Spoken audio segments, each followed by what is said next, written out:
Shooting it raw? Yes. Shooting it raw.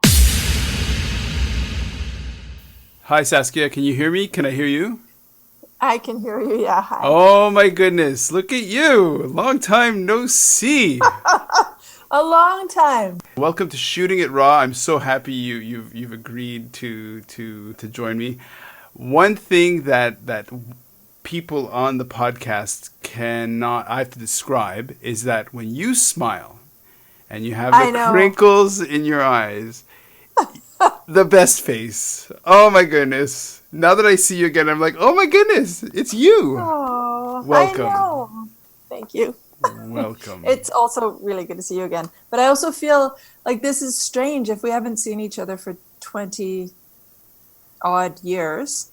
Shouldn't we have first a catch-up session to say, hi, how are you, da-da-da-da, and then be more professional? What? No, this is Shooting It Raw. This is it's raw. This is just, maybe this is crap. Maybe this is garbage. Maybe this won't fly.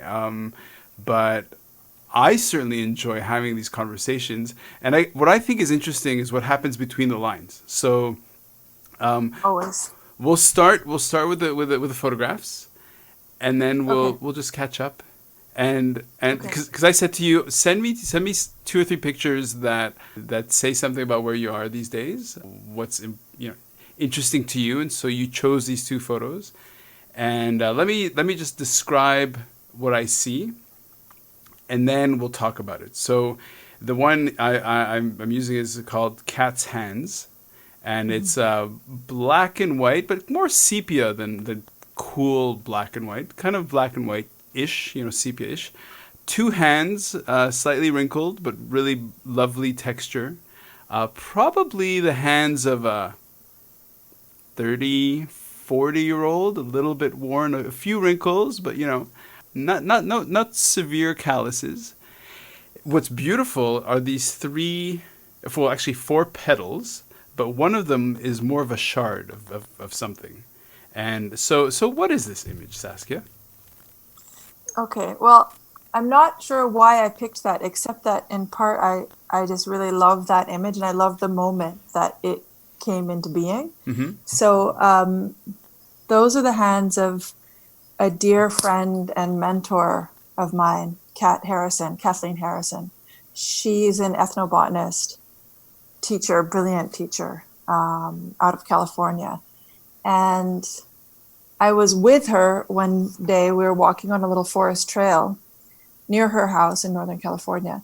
And we started finding wings. I think they're moth wings. And there were just these many wings along the trail that maybe a bird had been dining on moths, or for some reason a bunch of moths had died.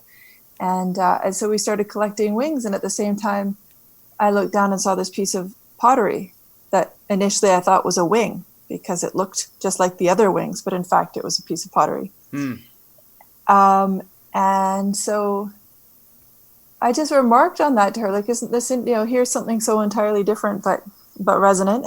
And she said, well, take a picture. So she just put the things in her hand so that I could take a picture of them. And then it was somehow a beautiful picture that captured this moment. To me, it's like an image that you have in a collection of photographs. It is so still and quiet and ideal, but not really contrived. I don't know. It's very poetic. I can see why it resonates.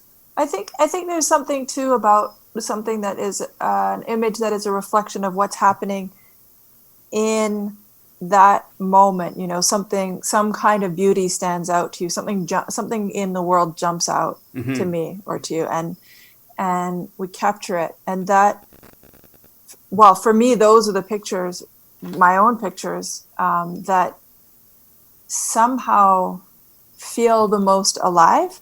And I don't think I've ever taken a contrived photo. And when I have, if I have, a bunch of flowers in my house or something and I'm bored and I think, I'm going to see how this is beautiful. I can make this beautiful. I'm going to find an angle and a way to make this beautiful. It's never it's never beautiful. Right. Like not really. Mm-hmm. Mm-hmm. And the test, of course, which is maybe a bit embarrassing for me, is Facebook, is such an interesting litmus test of if an image is alive from that moment or not. Mm-hmm. And, if there's something I genuinely think is beautiful and I put it on Facebook, it's like a magnet. That's interesting. Yeah. Whereas if there's something that I think is like, should be beautiful to others, like this, I could get away with this. No, you can't actually get away with it. I can't. Oh, that's interesting. Like there's almost no response. Because it's less genuine or less authentic, maybe. There's just something. It doesn't sing. Like I don't know what that is, and I'm not a photographer, right? I'm not. What is a photographer? Well, yeah, I mean, people who have dark rooms and studios and shows. People have dark rooms? And, for example, one couple, that I did a podcast with, they do snake photography, and their snake images are sublime. Like they're so perfect, and she's never ever used film. She doesn't even know what it is. It's purely digital. So right. Well, do you know what's interesting actually is because if anything, I photograph plants, right? Flowers. Like I photograph plants.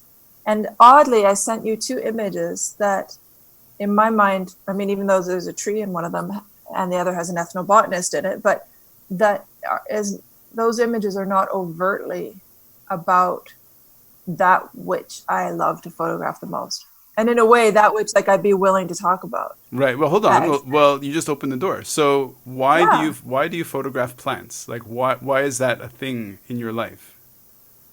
Because they're so incredibly beautiful. Like they're so incredibly beautiful, and I love your face. Well, they are, and I believe you. They're largely invisible. At the pace that most of us move at these days, they're largely out of people's realm of necessity, even though obviously we can't live without them, but most people live in cities these days, and most people do not have hands-on relationships with plants. I think you can safely say, except for I know gardening is like a national pastime, but generally speaking. But is this something that you do for work? Like is connected to your, I don't even know what you do for like, I just picked up that you're in Costa Rica. Yep. Okay, so talk about that. Like, what do you do for work? What do you do with your time in Costa Rica? Taking pictures of plants. Oh man, I do. I take pictures of plants. I have actually. I'm leading like not even a double life, but maybe a triple life at least. But I am leading at least I'm leading a triple life, I would say. So the Costa Rican life. I'm here living and working at what in pre-COVID and perhaps post-COVID days is a residential healing center. Okay. For people to come and learn about new, different ways of working with their minds and their thoughts to come to peace and be happier in their lives generally. Wow. So, yeah, people come from all over the world and basically develop self-awareness and awareness around habitual thought patterns, especially emotional reactions to things in life that, lead us going in these circles, as we all probably find that we do, or getting into the same ruts in every relationship over and over and over again. Change the person, it's the same relationship. Why? I'm the common denominator. What's going on with me? Right. That kind of thing. So I'm here on and off, I guess, for the last year or two, and as a therapist, as a counselor, and helping to run the center and helping to think about the organization and how it works. I had no idea. Look at that. Well, neither did I. That's like top secret. Like I don't usually tell people that I do that. Oh, okay. It's sort of not like it's not on my CV, but actually I have been doing that, and I've been doing one-on-one sessions with people online, and I love it. Like I do actually love it, but I'm learning how to love it. I'm learning how to come to terms with it because it doesn't fit my image of myself. Okay. Exactly. What is your image of yourself then? Well, one of the other lives I have is I'm currently working on a PhD, and I'm Oh wow. in the field of ethnobotany. So I'm between botany and anthropology, Oh my, and wow. Wow. studying how people think about plants, perceive plants, use plants, Oh wow. different cultural perspectives, and also historically. Actually, I've discovered history. I never realized why. Something about getting older, I think, where history suddenly becomes relevant. Like by age 40, you realize it's People not came all before us. people. Yeah, and patterns. Again, it's similar to the psychotherapy thing in that it's all about discerning the repetition of patterns or shifting in patterns Right. and habits across generations. So I'm doing that, and then the other life really is I still just love making art and writing and Right. being Yeah, and because walking and being a human being and right. contemplating life. Right. Yeah, in my mind, that's Yeah. kind of what you represent. This Yeah. inquisitive, exploratory, artistic, creative, thoughtful, Yeah. scientific. Yeah, like that's the bundle of Saskia in my mind. That's so still the same, Me but too. Well, me too. It's just that how do you make a living doing that exactly? I know that one can, yeah. but it's like you have to find people and Well, so far networks. so good. You're in Costa Rica doing. So how has the past 2 or 3 months been? Really brilliant and really odd Mm-hmm. and really intense. Mm-hmm. So I arrived here on the day that the borders closed Oh wow. because my partner lives here too and works here. Okay. And it was starting, I was in Bermuda, and it was starting to look like, we might not see each other for a long time Oh wow. unless I made a move. Right. And also I wanted I love it. Like I lived here in my teens, not at the center, but in Costa Rica for a few years in my teens. And I love this country and I've spent a lot of time here. So yeah, so there were 9 of us here for a period of 3 months straight. And Because I think COVID is really interesting because it's really forced people to become all of a sudden very self-reflective and very because in a sense basically you're contained and your life is more contained, and so people now are becoming a lot more self-conscious in a not self-conscious in a sort of embarrassed sense, but self-aware. self-aware. Yes, that's what I meant. Yeah. No, it's brilliant. And I mean, it's not brilliant if you can't afford it. I know financially for a lot of people it's rough, but from that perspective, reckoning with your values, Oh, that's interesting. Yeah, interesting. like reckoning with your lifestyle. From the photo of the petals and the shard of pottery in the hands, let's move to the next image, which you titled. What did you title? You titled "The Road Up." And okay, so Yeah. let me describe the image. I mean, you can describe if you like, but you want to No, describe you're what? looking at it. Yeah. I'd have to find it. Okay. So let me describe. Okay, so the light is afternoon light, not Yeah. quite sunset. On the right hand, there's like the one quarter, the right bottom quarter, is essentially this grass that's kind of going from green to brown. It's at elevation, it seems, because the clouds seem quite close, but they're kind of cumulus. There's basically a dirt path leading up from the bottom, from the foreground inside. At the end, there's a tree caught in the light, and there's a fence on the left. Yep. Could be in the Azores, could be, I don't know. So what's this image? Yeah, this is coming up the back top of the road right here behind the center in Costa Rica. And it's a very, very steep hill right behind the property. And so basically, if we want to go for a walk, we have to go up this hill. Right out. Go up this hill to get anywhere. Right. And beyond this hill, though, there are cow fields and jungle and creeks. And, it seems to go on infinitely. I know it doesn't, but there are no houses to speak of, maybe just a few barns. The hills are alive. A lot of magic mushrooms right now. A lot of still pottery shards, like you find evidence of, people who lived here maybe not that long ago. So yeah, this is at the top of the road, and Why does this image spark some emotional reaction where you think, when I say to you, okay, send me a couple of images, so why this one? I think, first of all, it's so unlike any pictures that I take. Like, I usually really take close-ups of plants, flowers, and like details. I'm really usually I'm so interested in details that I can go on a whole trip to Hawaii, and even if I'm with people I love, like, you'll never see a landscape, you'll never see a human being. Like, you'll have no idea actually where I am in the world, except for close-ups of flowers. Oh, nice. So this is, well, this is the links you offer, you sent. I mean, you do have beautiful images. I mean, so but now that you mention it, I'm like, yeah, you're right. It's from what I've seen, they tend to be close up. So this is quite unusual. But if you were to make a connection, yeah. So I think because for me, this is like it's a cusp point, between the known and the unknown. So and that's personal. That's not necessarily a stranger looking at this photo wouldn't feel the same thing. But for me, it has to do with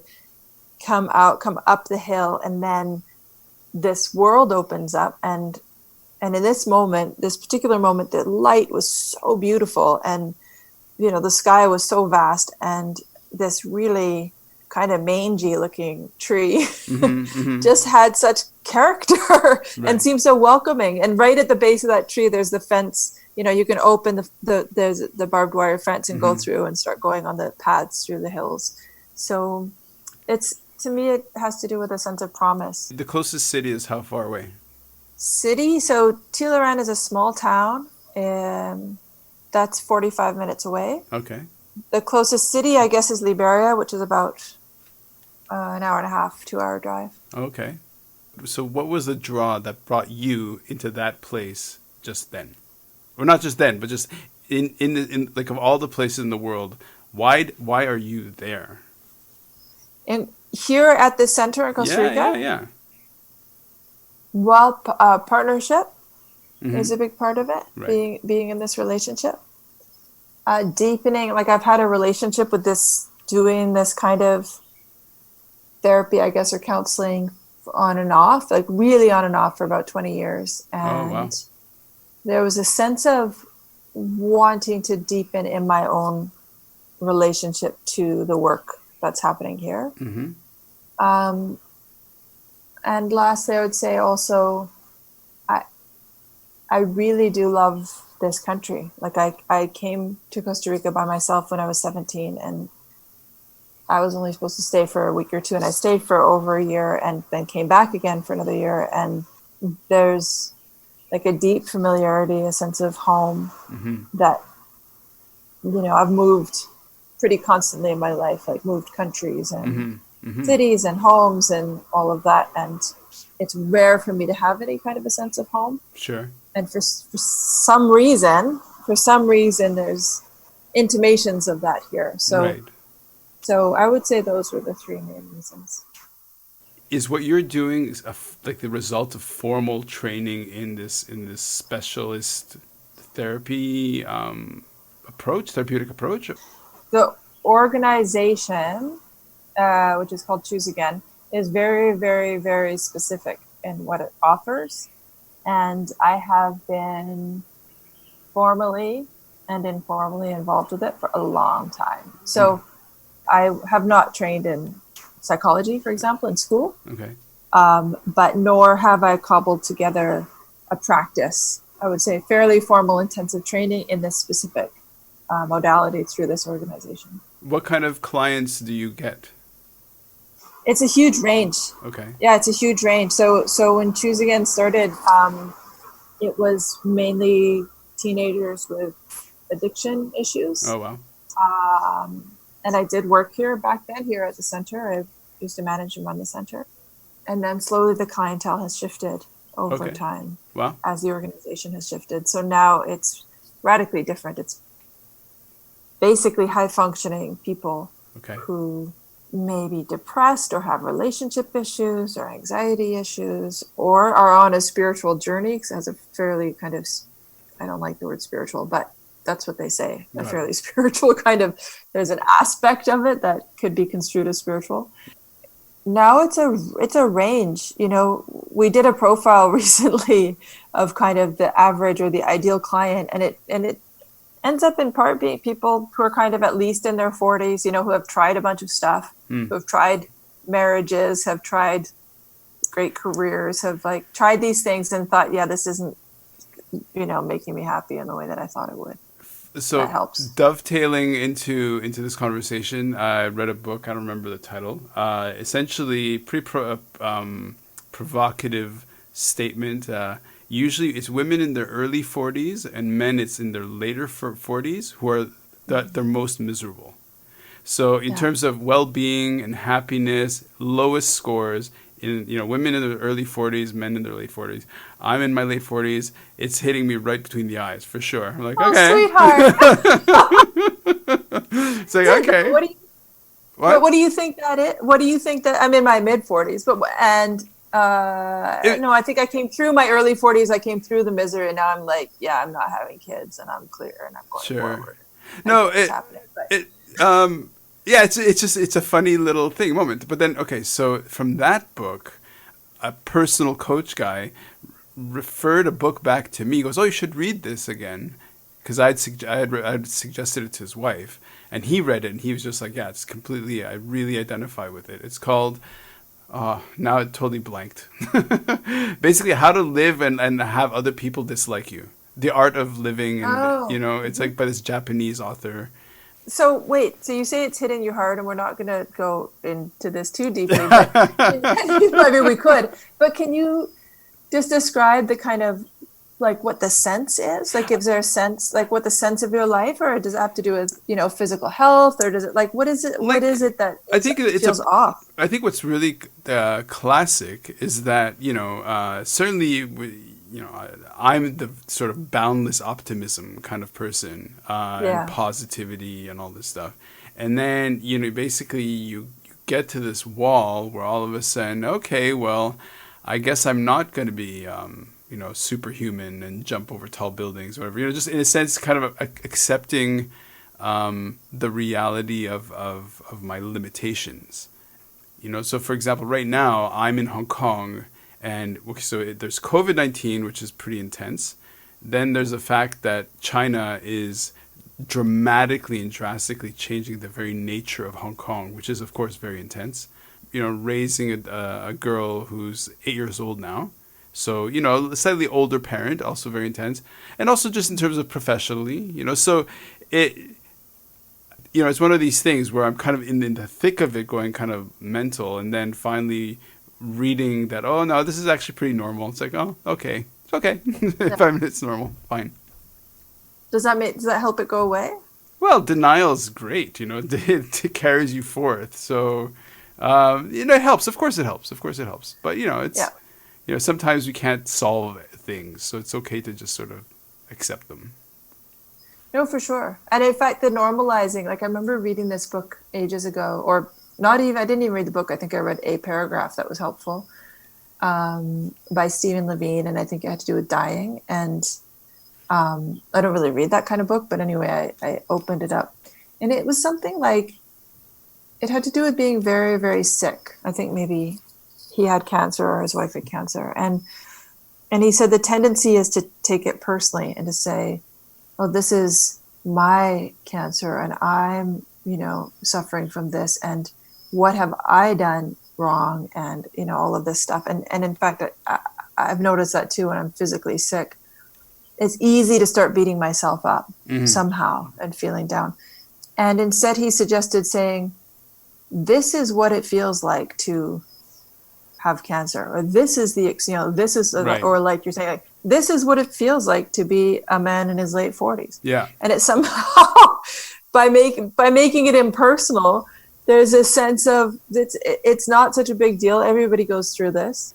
But on the other hand, not necessarily, right? Like, no, I'm having a great time. Like, and also I love like helping, and what we're now, there are only 5 of us here, right, in isolation, but we're, you know, we have like online circles and you know, doing one-on-one sessions. Right. We're working with the whole family who's in quarantine together. Oh wow! You know, for the first time ever, and chatting with them every week. And And so it's wonderful to be able to offer, That's yeah. insight and just be an outside force, I'm really curious. Okay, so the last time we saw each other, we're in university.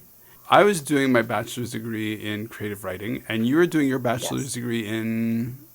everything. Oh, beautiful. Yeah. I was in arts and sciences at McGill. Like I had to fight to be in both arts and sciences. Right, right. Yes. Okay, so then you graduated, you left Montreal, and where did you go from there? No, I ran away. I didn't graduate Okay, from. No, I was there just for a year, and I couldn't handle it for various reasons. I didn't. I wasn't. it wasn't for you. It wasn't for me. I went. God, it hasn't been a very noble life story, I have to say. That's one of the middle age. That's one of the things. It's like, You see, that's like, what happened to the grandeur? yeah, exactly. Well, I hear Where's you. the Nobel Prize? I got sidetracked. So I went and did a degree in Colorado at Naropa University Oh, wow. in creative writing and with a minor in Aikido, which I Okay. was practicing in Montreal at the time Oh, wow. when I knew.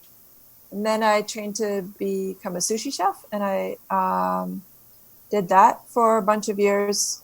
And then I went and lived in the woods for a while because I thought it just has to be me and nature and nothing else and see what happens as a psychological experiment that one could say didn't go well or was not as beautiful as I thought it would be. As romantic, as romantic. It was not romantic at all. It was very beyond humbling to the point of actually depressing. And It's super hard. It's not easy, you know? I mean, that's the key to civilization. It makes life kind of easy.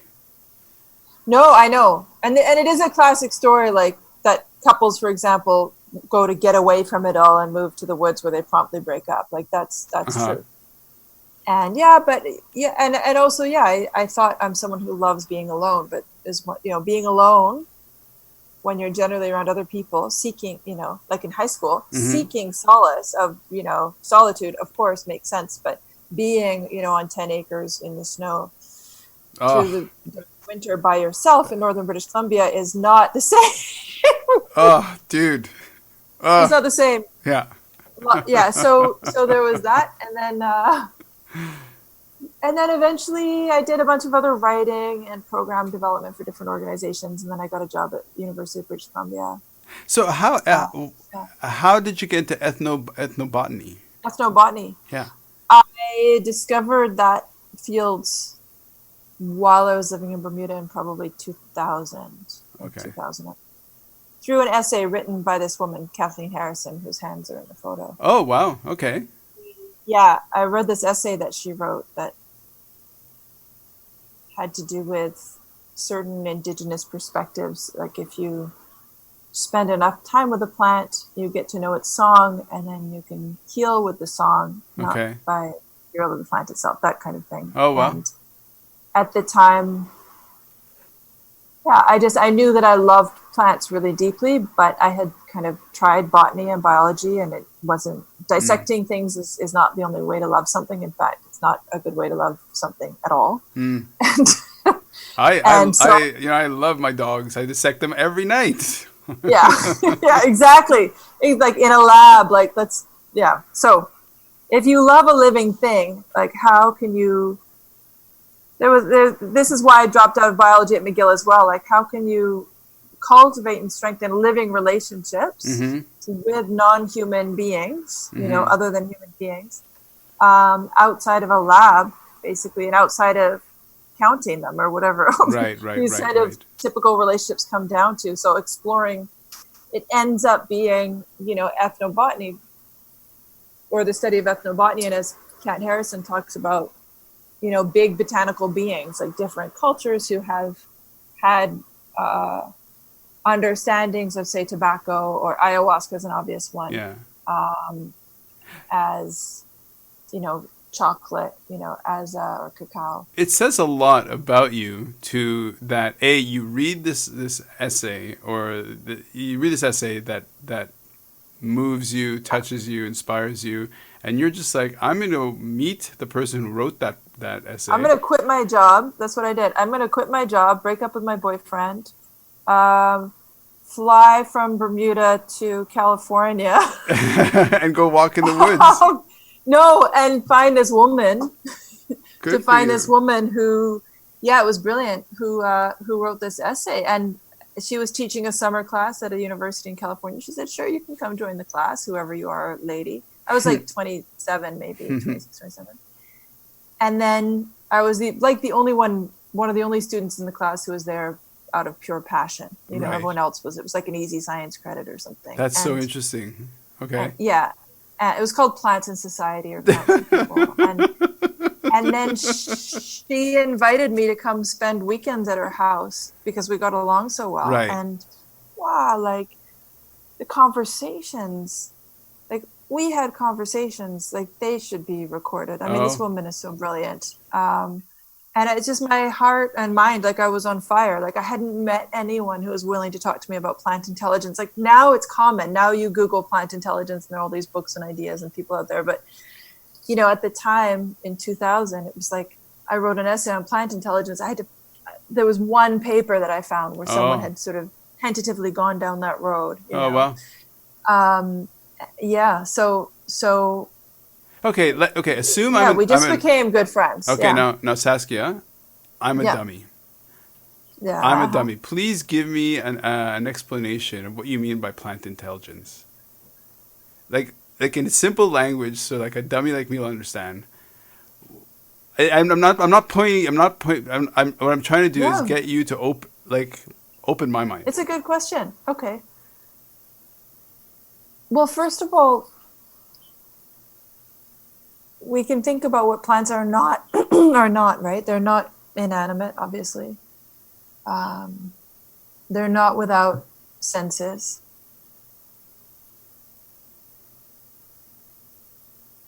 There are a lot of, I guess, preconceptions that come along with how we culturally tend to see nature that now, you know, I mean, rivers are getting personhood. This is being questioned.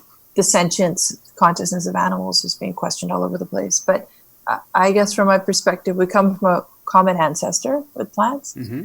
I am interested in what their minds are like. Mm-hmm. And I would venture to say, like with every species, each species has general characteristics. The same you would say about dogs. Like all dogs are kind of have something in common, you know, like there's a certain type of intelligence, type of behavior, etc. in a dog, but then also each individual is unique. Absolutely. You know that your dog is not the same as the dog next door, even though they're both dogs. So I extend this to all other species, of course. And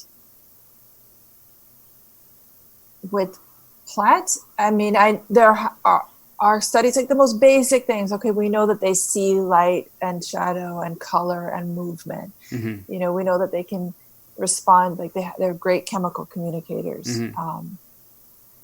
So they're basically just animals that, you know, developed in such a way that they can't run. Right.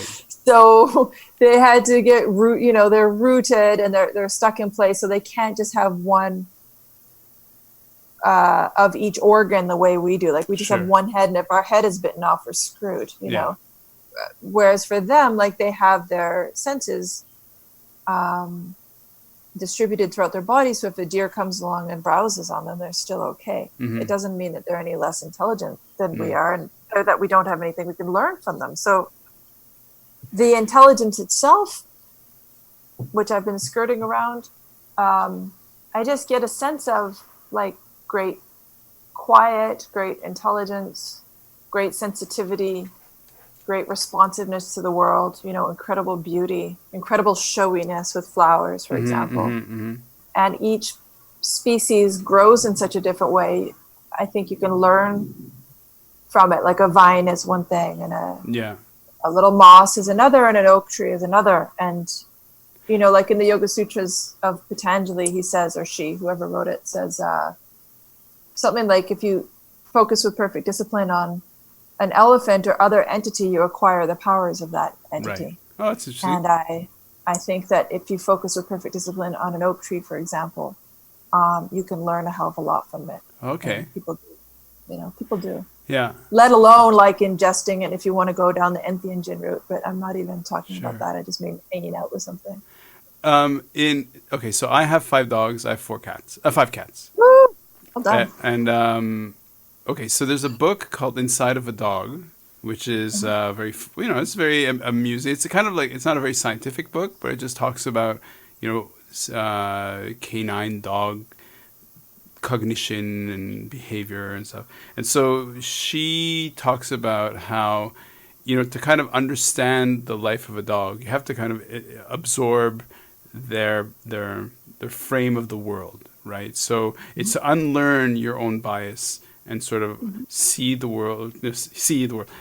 world as a dog. So she was saying, well, it's like if you think of a tick, right? Like it's, using the German word of Umwelt, which means like it's just the kind of the overall perception of the world as the life of a tick. To really understand what a tick is like, to try to do that. I encounter them every day. Yeah, so try to do that for a dog, and why not do that in terms of a plant or of a tree, and definitely and yes, you're right. There are a lot of scientific papers that I'm on the periphery of what you're doing, and even it's kind of broken into my consciousness of papers talking about chemical signaling between trees and all that stuff. Yeah, for sure.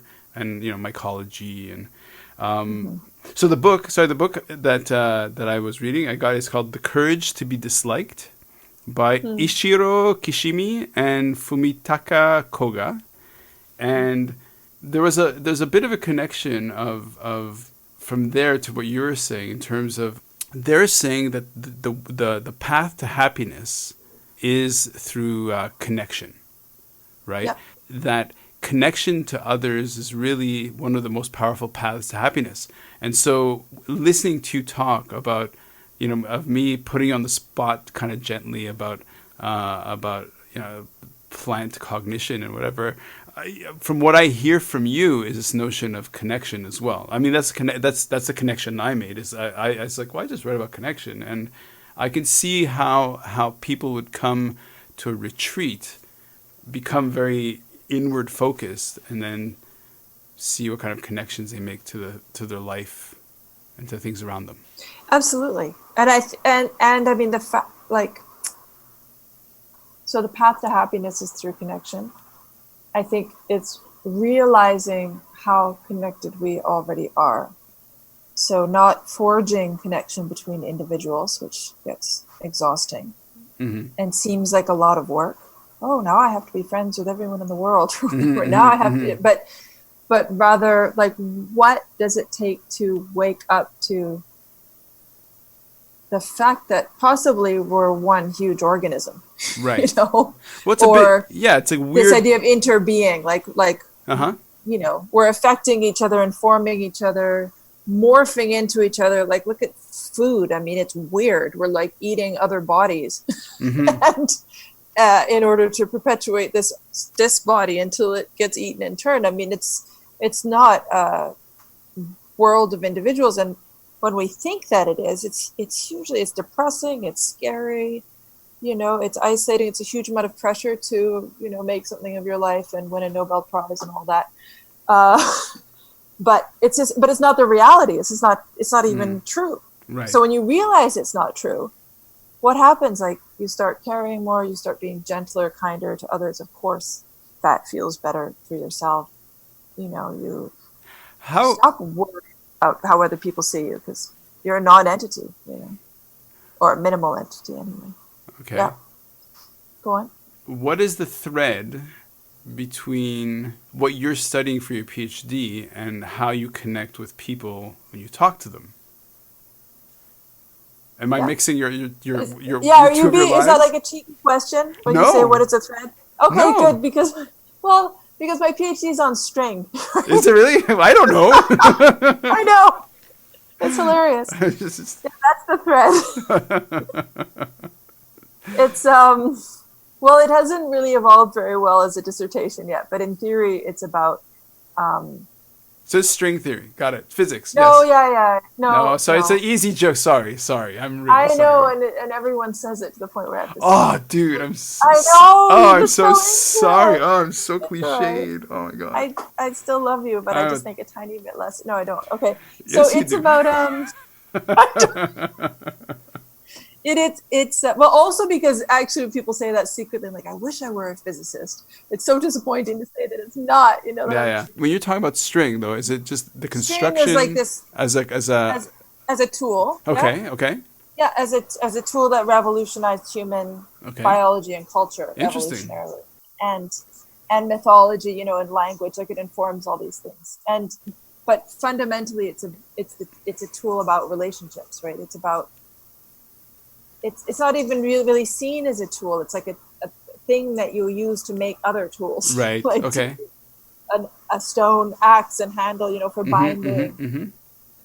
So how people have made string, yes, but used string and thought about string. It's really thunder and lightning here. Oh, it is. Okay, Um, that's what the sound is. Okay. Because I can yeah, also hear sorry. the static over the line. It's kind of Yeah, it's a cool. lot of rain and it's fully happening. It's a Okay. storm. So how people have thought about string throughout the course of human history and used it sheds light into the nature of relationships between people and nature, and the ethics of these relationships. For example, people use string rituals often in weddings, right? Okay. That's very common around the world. Yeah. Tying a knot or binding hands Okay. together, this kind of thing. So that's one way that people use it in relationships. Also, you can use it to hang somebody, for Right. example. Right. There's a huge amount of power in a piece of rope. Sure. So you can harness other power like the wind or horses or whatever. So are your studies is your Yeah. field more on the side of culture? Yeah, I'm in interdisciplinary studies, which is a good thing because I don't have a background in anything Right. except like poetry and traveling, and then like wilderness survival skills. Like I've spent a lot of time, making fires. Full on for sure. For sure. So I'm coming from kind of my life experience as a human being, trying to figure out what it means to be a human being, and then happily found my way into a program that is allowing me to write a dissertation on my thoughts around being a human being without having like a huge academic background. Right. I did my master's as well in interdisciplinary studies, and that was mainly history, the history of the ethnobotanical history of a single species of palm tree in Okay. Bermuda. Oh wow. Yeah, that became a way to chart like 500 years of how the relationship with this tree changed according to the economics and the religion and the social structures and the environmental ecological forces on this Cool. one tiny island. So Were you born in Bermuda? Where were my you mom born? was, yeah. Your mom I was. mean, I was born in Vancouver. Yeah. Okay. Yeah. Yeah, Canada. But my mom's from Bermuda, and her Right. family goes back 500 Right. years to the beginning of the country there. Oh wow. Wow. Yeah, so I would say I'm probably interested in, psychology, relationships, perception. So when you're talking to clients, Yeah. and I know the past few months has been very kind of unusual because it's not as many clients and it's a lot more focused or in depth. But is the program driven? Is it like a formal program, or is it mostly a reflection of the facilitator of you? It's a fairly formal program in that it's teaching some really basic skills for cultivating self-awareness, uncovering, what they call negative core beliefs that tend to drive our reactions to Right. our lives, but not just for the sake of analysis, but really for the sake of seeing them as not true, and basically falling in love again. Like Okay. falling in love with ourselves, falling in love with life, falling in love with each other.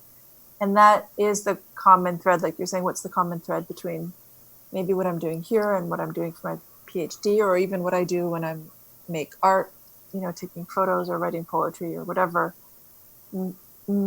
It's all revolves around, I think, falling in love. Like,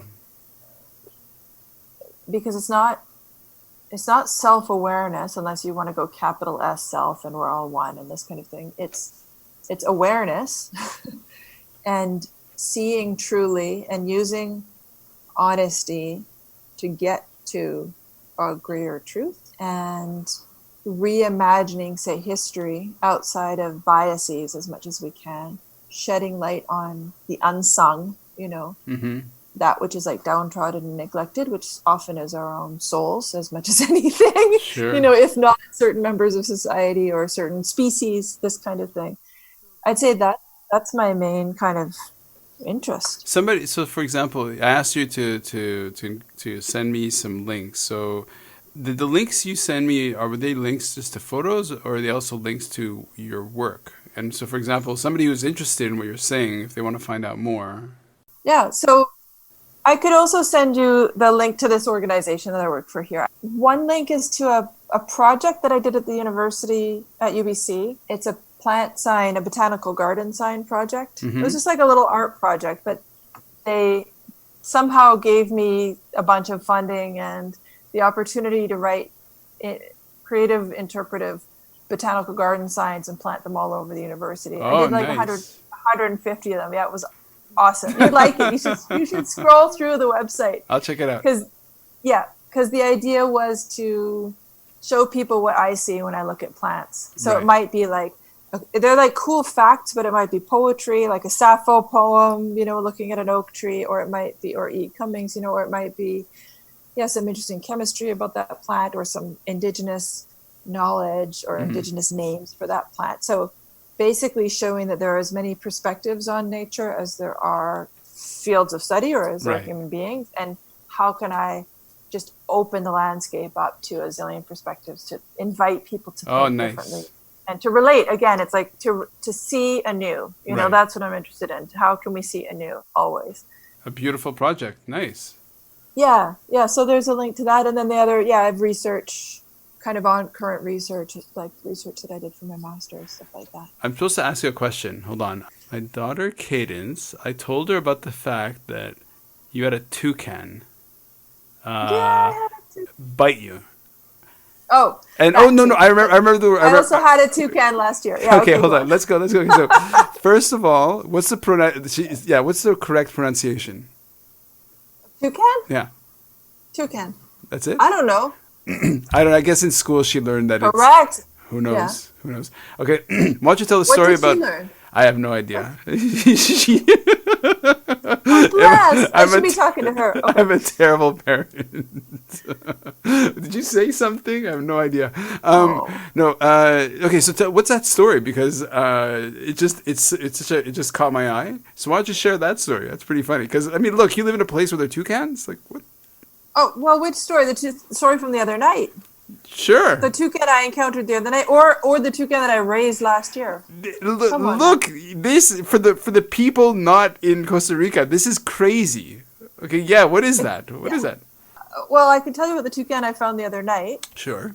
I mean, that was most recent. Mm-hmm. Or the toucan that I raised. I'm not even sure what you're asking me, but okay. So you found a toucan a couple of nights ago? Yeah. Well, toucans are really common around here. There are different species of toucan, but this is a keelbill toucan. So they have these really rainbow bills, like really exceptional, bright red rumps and incredible, like not even lemon yellow, just incredible yellow chests. Like they're really gorgeous. Stunning, like, yeah. Gorgeous birds, right? And big. Mm. How big? That for scale, because I don't know how big they are. God. And please don't use fruit. Like their beak. The beak can be up to 6 inches long, at least. Mm-hmm. Up to 6 inches long. And the bird is bigger than a crow. Okay. At least. Sure. Well, this was it's not even a good story. But anyway, I came down to my room the other night, and it's like down a lot of dark steps. Steep, dark steps, concrete steps. And I heard kind of what I thought was a rustling, sort of rustling in the trees. That sounded like a fairly big animal. Mm-hmm. So we are in the jungle, and I have seen jaguars scat like relatively nearby. But what is a big animal moving around at night? Like might be some kind of wildcat. Like I'm not a jaguar, but could be a jaguar or something. So I was curious. So I shone my flashlight, through the trees, and then this big bird just came out of the trees and like hit me and was just floundering, like it was just going crazy. And I realized that it was a toucan, a big toucan. And it's just unusual because they're really diurnal, like they're never around at night. They should be fast asleep. In fact, they sleep with their whole families in a hole in a tree, like parents and children all curled up into little balls, but like deep, like 6 feet or several feet down on the inside of it, like in an old woodpecker hole, in the inside the trunk of a tree, like in like a squirrel hole. They all sleep together, bundled up and warm and cozy. They're so affectionate. Like they're really, I mean, this toucan that I had last year, just to say, like I would just hold her. She was young and we found her and she had a broken beak, and then we couldn't get her, I didn't want to put her in a wildlife place because they'd never set her free again. And so we just raised her to set her free. But, I would hold her and she would just like explore my face with her beak and just little like tugs on my hair and just so curious, like so affectionate and sweet. Oh, wow. Anyway, so this toucan was out, not at home, obviously, was lost and confused and crashing around, and literally I couldn't tell if it could fly or not because it was not getting off the ground. But they're canopy birds, they never come down to the ground, so I don't think it's ever had to take off from the ground in its life. They just fly from branch to branch usually. Anyway, I was trying to catch it in case it was injured, and then one of the cats here appeared, and I realized that maybe the cat had been tormenting it for some time. It was a young cat, really like fit. and so she was just chasing the toucan, and I was chasing the cat, chasing the toucan, and bare feet, and there's snakes around. It was a bad thing. And anyway, I had to go sliding down this muddy hill to try to get at them. And finally, and luckily the bird was big enough that the cat wasn't that confident. It just kept cornering it, but it didn't know what to do. So I finally was able to get the toucan, and I picked it up. And I'm now good at picking up birds after like having this toucan last year for 6 months. Lots of practice. And so I picked it up, and it was so scared. It was going like making this terrified little breathing, hyperventilating sound, and put it in the bathroom, went out, found the cat, because I couldn't just release the bird if it can't fly and the cat's around. Like, it's just that's going to be it. Found the cat, threw it in someone else's room, came back, got this toucan out of the bathroom, and still terrified? It was. Well, it was sitting in the shower just looking at me, and they're really calm. And so I was looking at it and talking to it, but it, when I go to try to pick it up, it would try to fly. Like it wasn't. Sure. It wasn't excited about me picking it up. Of course. It must be such an alien feeling, I know. How scary is that? That's the thing. Like, actually, weirdly, we were watching this live streaming of Rigoletto of an opera the other night here, from like the Zurich, whatever. We had a Swiss woman here, and we were watching this opera in the house, and this owl flew in that, like a full-on owl suddenly in the room. And I'm like, oh my God, I have to get this owl. So I picked the owl up, and then I was like stroking its head, and I'm thinking, this does not feel good to the owl. The owl is not. Well, sharks like being tickled. Like shark, who knows? Listen, I don't know. But I was thinking, like, it's probably never been held in its life. Like, even its parents didn't hold it. No, I know. It's not a thing. It's not a thing. It hasn't had its whole body cuddled, ever before. I love you so I know. And it's like, what is happening to me? I'm being like this blob is just absorbing me. It's just like a nightmare. So I felt that with the owl, but I held the owl for a while because there were people who had never seen an owl before. And Sure, owls are amazing. Yeah, and it's important for people to, again, wake up to life and be excited about it. So anyway, so the toucan didn't like being held either, and it turned and it grabbed my breast. I mean, this is what happened with the toucan. Like I held it, and it was so upset. And and it's got this 6-7 inch long beak, and it just got a huge like a chunk of my skin.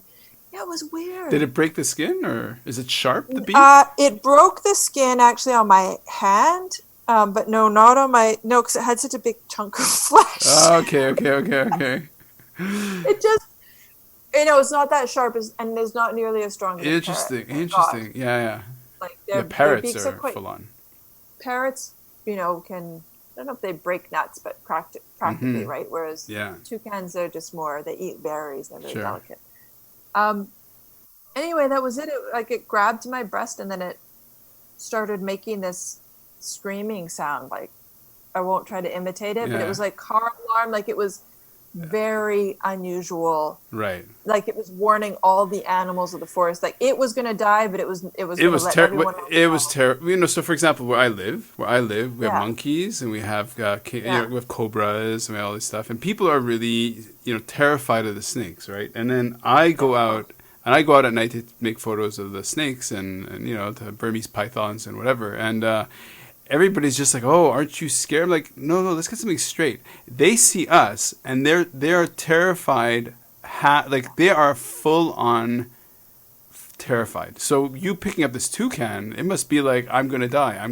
Like, yeah, for sure. Totally. Yeah, it was it, and it's like that was it. That was its swan song, so to speak. It was like, I'm just gonna scream while you're holding me. Like it. Yeah. I've heard toucans make many sounds. I've never heard this sound. And it was just... But you saved it. I did. It was screaming and screaming, and then I went out to a high point where, it could launch from my arms up into the tree, so it wouldn't have to go close to the ground. Mm-hmm. And I didn't know if it would fly or not. But anyway, then I let go of it. I took my hands off its wings, but it was still just clamped onto my breast and screaming. And I'm like, oh, wow. Sweetheart, you're welcome to go. Yeah, you can go now. You're free to leave now. Exactly. And it did. It flew off into the trees. Thank you so much for joining me, Randall Fancy, for this episode of Shooting It Raw. I really appreciate it. If you want to learn more about the show in general or today's guest in particular, be sure to check out the episode notes at www.shootingraw.com. That's shooting-it-raw.com. I appreciate everyone who takes some time out of their day to give Shooting It Raw a listen. So get out there, make amazing photos, and be sure to appreciate how amazing the world is. Gratitude and a sense of humor